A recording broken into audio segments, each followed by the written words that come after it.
কালকে আমরা রাজ্যসভাতে ফাইন্যান্স মিনিস্টারের অনেক দীর্ঘ বক্তৃতা শুনলাম। এর আগে লোকসভাতে উনি বক্তৃতা রেখেছিলেন বাজেটের উপরে।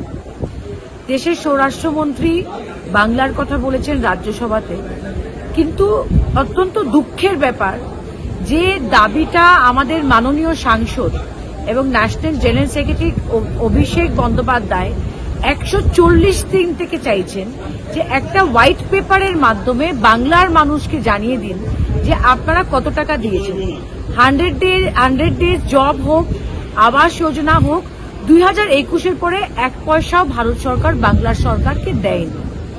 এটা অত্যন্ত দুঃখজনক ঘটনা যে দেশের ফাইন্যান্স মিনিস্টার, হোম মিনিস্টার এত লম্বা লম্বা বক্তৃতা দিচ্ছে, কিন্তু 140 দিন থেকে আপনারা একটা হোয়াইট পেপার দিয়ে বাংলার মানুষকে বলতে পারছেন না যে কত টাকা দিয়েছে।